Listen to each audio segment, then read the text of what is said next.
and I'm pleased to be joined this week by the CEO of the Urban League, located here in the city of Elizabeth, that serves residents throughout the county and the surrounding region, and that is Miss Ella Teal. Miss Teal, Ella, welcome to the show. Thank you very much, Mayor, for having me. Now, you were just telling me, before we get into everything here, you were telling me in the beginning of the show your interesting history, that you grew up in the South, the daughter of a sharecropper. And absolutely. Sharecropper. Lived on a farm until I was 14. I was the oldest girl of 9 children. I had 2 older brothers. And I kiddingly said, at least you got to eat. And you said, no, I told them what they get. Exactly. I was the provider. And still am today. I'm the one, when I go home, who decides what it's going to be and who's going to eat what. And they still respect that. And they're still in Georgia, your family, Everyone is still in Georgia. I have 2 brothers who predeceased me, but the rest of them are all in Georgia. So you get together for family Absolutely. Reunions? We always go back for holidays. We go back for celebration. I now have 2 grands. My daughter is there now. So your daughter is back in Georgia? My daughter is back, though she was born in New Jersey. She was born in New Jersey. She now loves Georgia. And so I go down to visit her and my 2 grands. I go back to visit my brothers and sisters. We have a family reunion. We have family day. We have Christmas. We don't do Thanksgiving now so much. But I try to make sure I get back there at least 2 or 3 times So if you retired, Ella, would you go back there, you think? Or absolutely. You would? Absolutely. Oh, okay. Absolutely. Because I have family. It's going to be kind of hard because my network and my connections and a lot of my friends are here. I have a strong Christian family. So it's going to be hard. It's going to be a tough decision. Yeah, almost like running the Urban League. What do you do? How do you make these choices? Well, it was an interesting listening to your stories about it. And you came north to go to school. Yes, I came north because I got a scholarship from Albany State College in Georgia to go to the University of Connecticut at the time, and I accepted the scholarship. Met my husband in my travels to Newark, as a matter of fact, sitting on the front porch one day, having been denied access in Atlantic City and didn't have any place else to go because we were kind of spend some holiday time there. And you were denied a room in Atlantic City under racial policies? Actually, they said we didn't have the reservation. My roommate and I arrived in Atlantic City at 2 o'clock in the morning, having made reservation, during that time using a Gulf credit card. Gulf credit card? That's probably why you were denied. You used a Gulf credit card. That was how you book your rooms. Your credit cards could actually do that.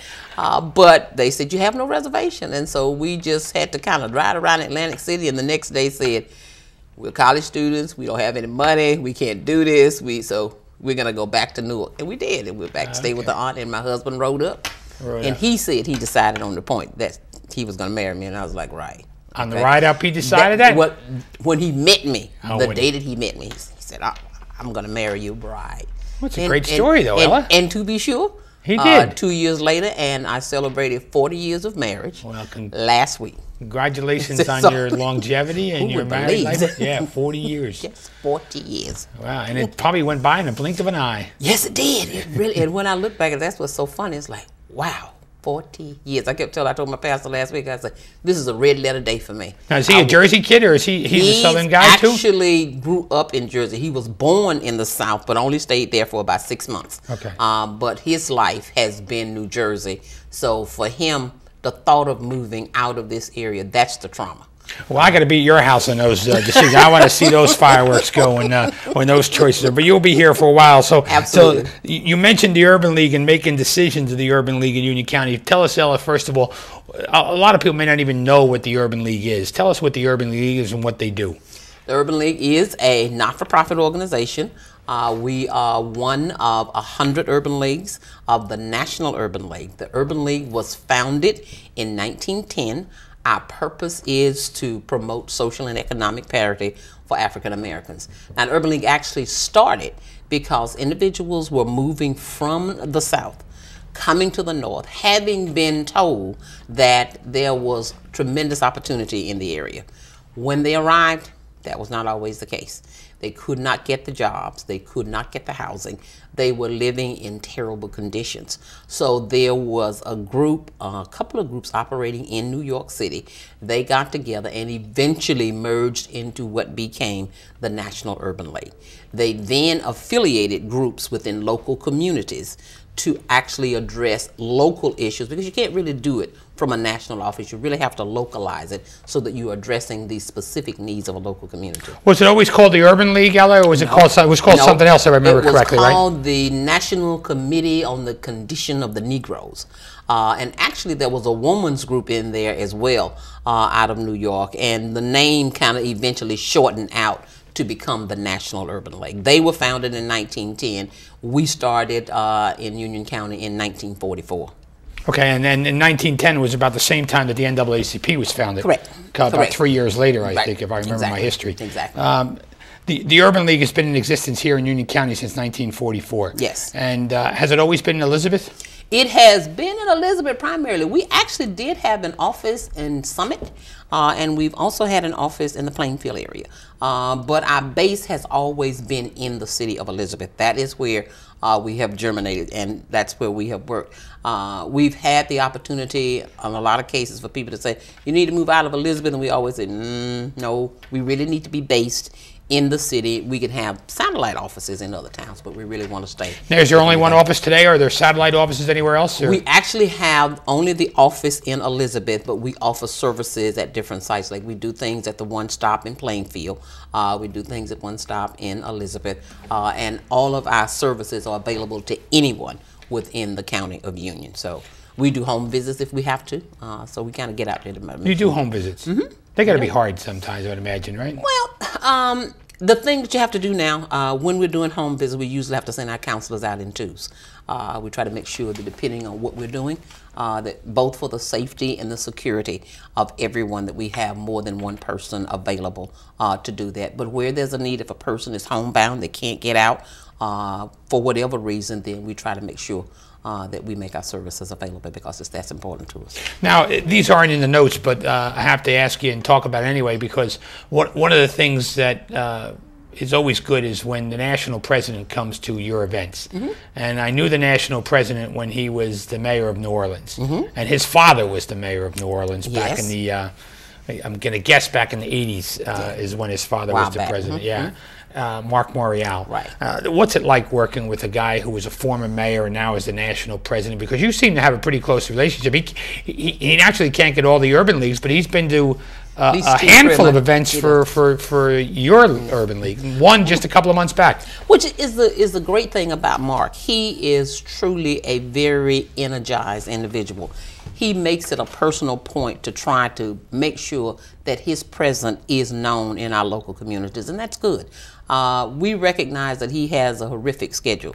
He is traveling all over the country, 100 of us.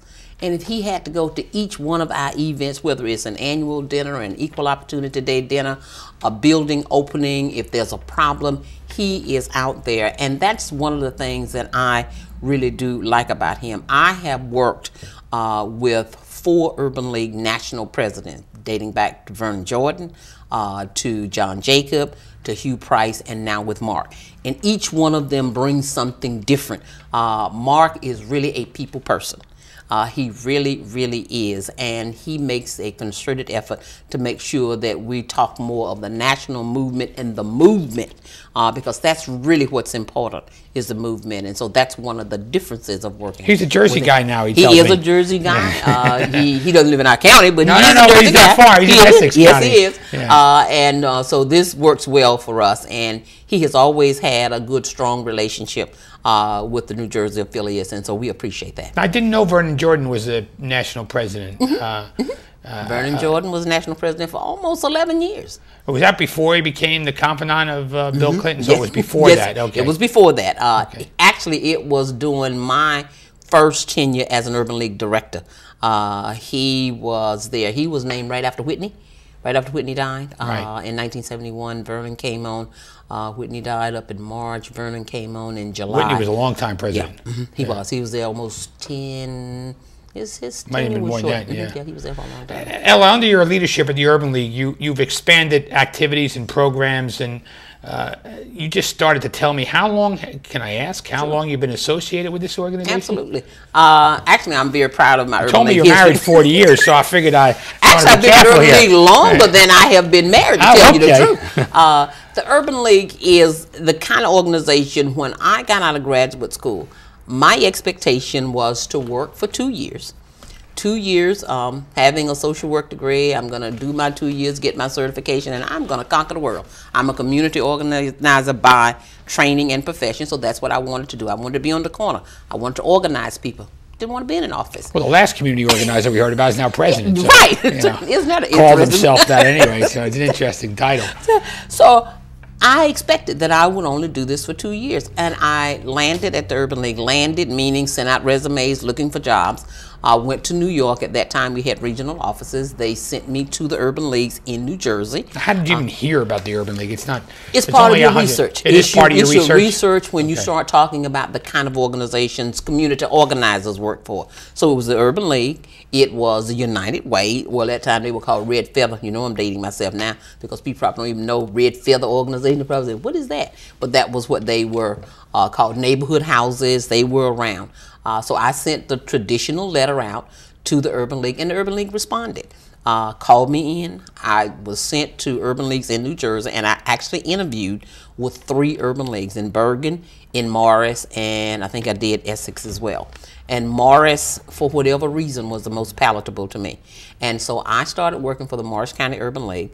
Thought I'd do the 2 years again, and a year and a half after I was there, the United Way came to me and offered me a job. Nope, I got 6 more months to do with the Urban League and I'm gone. Mayor, I am here another 40 years. Who knew? So I have in fact been with the Urban League for over 40 years. I have the most tenure of any female CEO in the Urban League movement. That's how long I've been around. Oh. That's a long time. So do you guys have annual conventions and stuff too? Yes, we have annual conventions every year. Does it rotate throughout the country? It rotates around the country.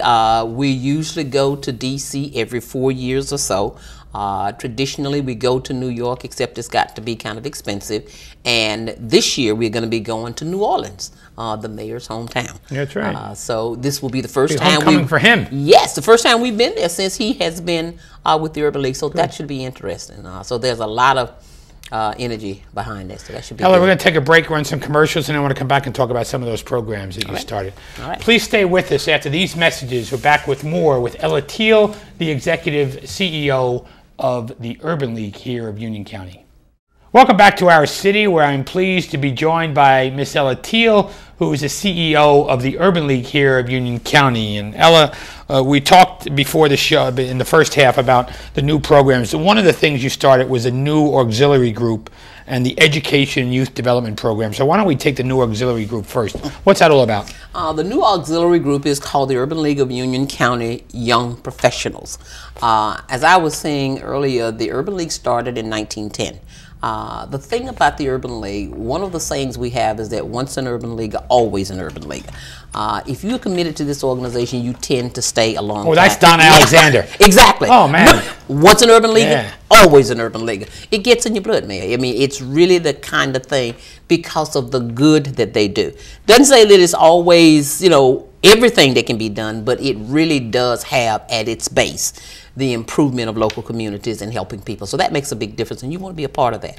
So, having said that, one of the things that we notice is that there is an absence of getting younger people involved within the organization. One, to look at leadership. To try to look for people who can take the reins to become Urban League directors, program managers, to be on boards, or what have you. That was not where it should be. And so we started this group called the Urban League Young Professionals. These are young people between the ages of 21 and 40. They are in the corporate world. Most of them have jobs with Fortune 500 companies, some maybe not. Most have been college graduates, not necessarily all of them. Some are business owners and entrepreneurs. And so we've started this group so that they begin to network among themselves, as well as develop an attachment to the Urban League. So we look at this as a pipeline, not only to Urban League growth, but how it's going to be perpetuated and carried into the future. So we're really excited because we have about 22 young people who are working with us. They are so energized and so excited. They're in their formative years. We introduced them at our last dinner. And so I know, I met some of them. Yes. And so the two that spoke were absolutely phenomenal. Yeah. The young lady, Gil Veronica Chapman's daughter, Chapman. and the gentleman, I forgot his name, but John Campbell. John Campbell. Yeah, John Campbell. yeah. Both the business owners, in and of themselves, they both have their own company now. Veronica participated. Gil's daughter, yeah, she's up in. I know her father. He was the first African American to serve on the city council in Elizabeth. Absolutely. And she's up in Boston, if I remember. She's up in correctly, Boston, right? and she participated in an Urban League event, a business summit for young people back last year. And she won a 60-second marketing presentation that was valued at over $10,000, working with young entrepreneurs to help them develop their companies. John Campbell was one of our presenters. So they are really two young people that Union County really has to be proud of. And we wanted to bring them back because introducing this new group of young professionals, they're the kind of models you want them to emulate and to understand that these are the possibilities. The sky's the limit if you just kind of put your mind together. And so we're excited about this new group. They're going to be helping us with the pipeline as well as helping us with our young people that we work with in our education and youth development programs. So they're going to be working with the education and youth development program geared towards younger folks? Yes. What, high schooler or younger? High schoolers. They will really be high schoolers, and we will probably add some things in for more of the ninth and middle school kids. But right now we are trying to get them into working with a group that we're going to be working with on Saturdays. It's going to really be about mentoring, job shadowing, trying to give them some ideas about what's available and what's possible, and to actually hear it from not me, but someone that's a little bit closer. It's better that way. It always works better that way, right? Absolutely. Because the younger people are always smarter than us. Yeah, so, absolutely. I give it to them. Exactly. The African American History Month celebrations that your organization does, or the Guild does, that you are very supportive of. This year's focus is education, employment, and empowerment. Right. Very good timing for that slogan. What are some of the things you're doing to keep with that theme? One of the things that we are going to be doing is around the whole piece about helping young people understand what their potential is. We recognize that education and economic empowerment really kind of go hand in hand. You know, job readiness is really education at its best. Employers need educated individuals who are job ready. So we're going to be working to try to get our young people to that point. We're working with kids on a monthly basis. We are looking for funding right now to do weekly sessions with them. We'll be using the young professionals to help us with that. It will be to help them to explore different kind of career options so that while they're in school, they can take advantage of the education system and really be kind of prepared. Understanding that it goes beyond high school, that they have to also begin to look at post-secondary education, that they have to stay focused, to help them with study skills, to help them make the right decisions, to learn to make positive decisions, and to kind of stay away from those elements that could tend to get them in trouble. Now, we don't want to just ignore those who are in trouble as well, because we also have programs that work with kids who are at risk. How did you come up with the theme? I mean, it's right on with today's climate, but...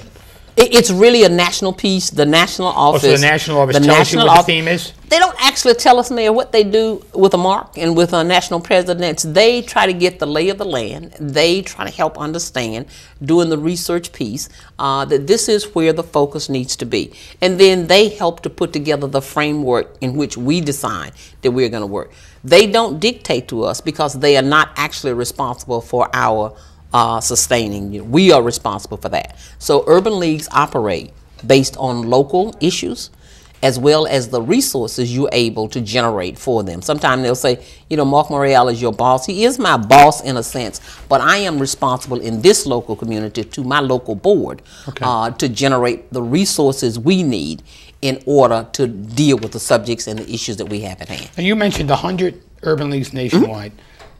And you mentioned the 3 counties here. Does every county have one or no? Not all counties have an urban league. In New Jersey, right now there are 5. Hudson, Essex, Union, Morris, and Bergen. In the South. None south. We did have an urban league in Mercer, Trenton. nothing, no? Nothing is in Mercer. The only thing that we have operating in Mercer is the Urban League of Union County has an urban league guild. We have a guild membership in Mercer County. County. I met folks from Trenton at your anniversary, Exactly. your Urban League dinner at the STEM building this year. And that is why they're part of our guild. We have over 100 members. These are volunteers. These are individuals who provide local programming using income that they generate, nothing from us, but they generate their own income to sponsor programs in the local communities. They do a fabulous gentleman's ball to try to salute young men who have had high GPAs in school and are on a positive track. They do things for women. They do things for the community in general, but that's our connection right now in the Mercer County area. We're just about out of time, LA. I was wondering if you could just let our folks know that if anybody wants to contact the Urban League of Union County, who would they call? They can call our main office, 908-351-7200. They can go to our website, which is uloucnj.org for information. We're open Monday to Friday, 9 to 5. We have classes on Saturday for financial literacy, home buyers. We are heavy into education, employment, housing counseling, emergency assistance. So we're there to try to help serve the community. Ella, thank you for taking the time to join us on the show. I appreciate you taking it out of your busy schedule. Thank you, Mayor. For Ella Teal, I'm Chris Bolwage. We'll see you next week on another edition of Our City.